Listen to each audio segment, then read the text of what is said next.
Well, if you, it's real world. You gotta do what you gotta If you do. don't find your lube and just get it wet with their saliva. I mean, I wouldn't spit on it, but Well, like or get it wet. Or, yeah, I mean, you got to make it work, and you need it. So first, make sure you get all your equipment. You get this is the 4, and see how it's red. So what did I say about the size? So there'd be one under their actual size. So this would be for patients 5 foot or greater. And it tells you on the size, you got 60 to 80 mLs.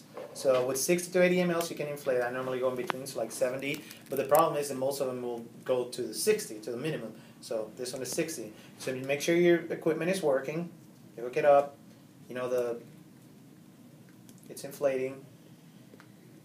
And it's working. When this balloon here stays inflated. That's what this is for. Because remember, all this is going to be in the trachea, or in the esophagus, in their mouth. So you can't see the balloons. But if this is open, if this is filled, everything else is filled. If this deflates, the air is leaking. So now that your equipment's working, you leave it hooked up. You come, you open the airway. You literally open the airway. This is the one time when you actually stick your finger in there. You open you hold the tongue. You open the airway. Bring it up, and come sideways. Still not going. No, you shouldn't meet all this resistance, but there's no lube. Literally go in all the way. Again, it shouldn't be this difficult because there's no lube. So once you go in all the way, then you let go. You come in sideways again. Switch. You let go. You never let go of the tube until it's secured. Until you either tape it or get one of the endotracheal tubes. We don't have it there in the other room. But you never secure it or never let go until it's secure or safe. If you have tape, just get some tape and you wrap it around and come around, wrap it again, come around, and then you can let go. Again, make sure contraindications, gag reflex. If they don't have gag reflex, then you're good. So once you're in,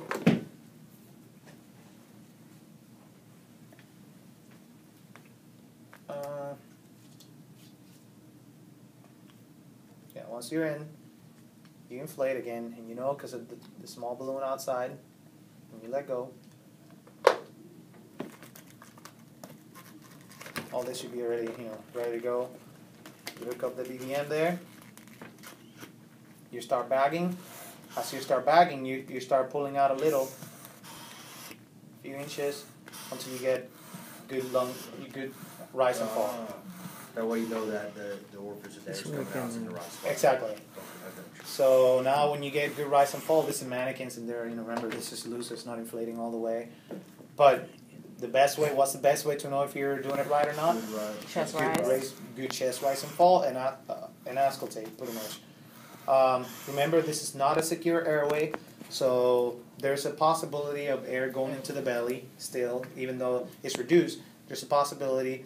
So I always still auscultate the belly, so that's what we call the epigastrium.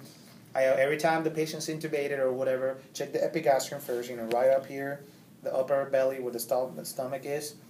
Auscultate, you might hear air, that's normal. But just remember, keep in mind that, air is going to go in there, eventually it's going to come back out. With what? Vomit and acid or whatever they have in there. Huh? What do you normally hear? Just air. Every time you're back, you're going to hear. It might not be much. It might be completely absent, or it might be a lot like, but you'll hear it. But just make sure, I do that. Normally they do that with endotracheal tube. I do it with everything because once I know if I hear, again, small tricks, you're not going to be tested on it, but it's small tricks little things that will make you a good EMT, and you go out there and you're working with your partner or some EMT student or whatever, and you auscultate that. And then your medic, let's say they don't do that. I've never seen anybody do it. I just do it, and they ask, "Why are you doing that? You're not breathing in the belly. There's oxygen, there's air movement in there. So, well, it's only a matter of time. If there's too much pressure, it's only a matter of time before they throw up, because all that stuff is going to come back up. The greater the pressure, the faster it's building up, the faster it's going to come out.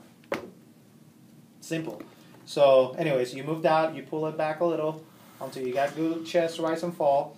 Then now you secure it. Now you come and you're holding it, and somebody comes, either you or somebody comes with tape, and wraps it around with tape.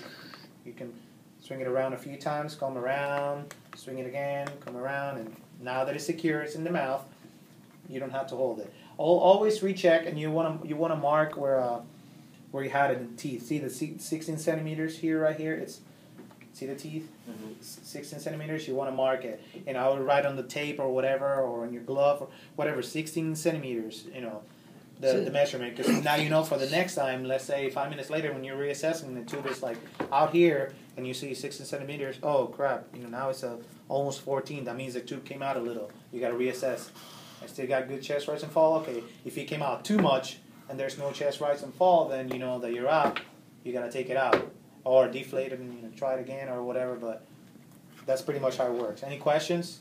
And we're gonna have plenty of time. I thought a certain amount of air is supposed to go in that balloon, right? Or is it the whole syringe of air? It's every tube 60 to 80. Every good job.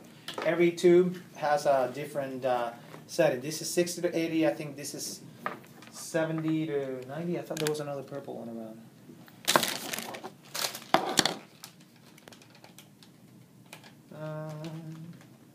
Yeah, this is 70 to 90. This is 60 to 80. The smaller one, I believe, is for a taller person? 45 to 60. Yeah. Remember the numbers. Remember, this is a 4, which is for what type of patients? High? 5 foot or above.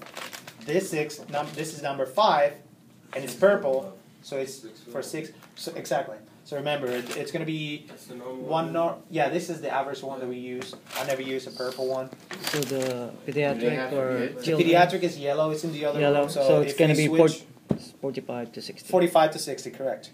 So, and then that's it with the king. And then there's other ones. They're smaller. There's green ones, but we don't carry an orange cat. We just started carrying them. Do you have any name for king tubes? Huh? How do they have another name? King tubes besides king tube? No, just king tube. Just king tube? Like king LTSD or whatever that is. Like endotracheal. Endotracheal.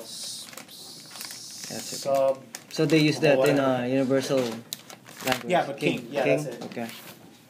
In here, they use the metal piece to open instead of holding it. You know, they have the metal piece, the blade. Yeah, but you're talking there. That's intubation. Intubation, yeah. That's not this. Oh, okay. This is remember. This is what I said. This is the closest thing you got to intubation as EMTs. This is it. Yeah. Intubation is an ALS skill because you actually need to go inside the trachea, and that takes practice and. That can be quite hard to get a good grasp on. Oh yeah, dude. Yeah, I missed 2 before I actually got 1. You know, and it's practice. And again, it also depends on your patient. You get the 500-pound guy, you know, which is all fat and all that. It's gonna be way harder than your 140-pound guy, and you don't even have to lift a lot. You just see it. That's it. Somebody with anaphylaxis or severe airway or allergic reaction with a swollen tongue, swollen airway, might be impossible to do it. So, but that's basically how the king tube works. Any questions? No, good. All right, you can go and.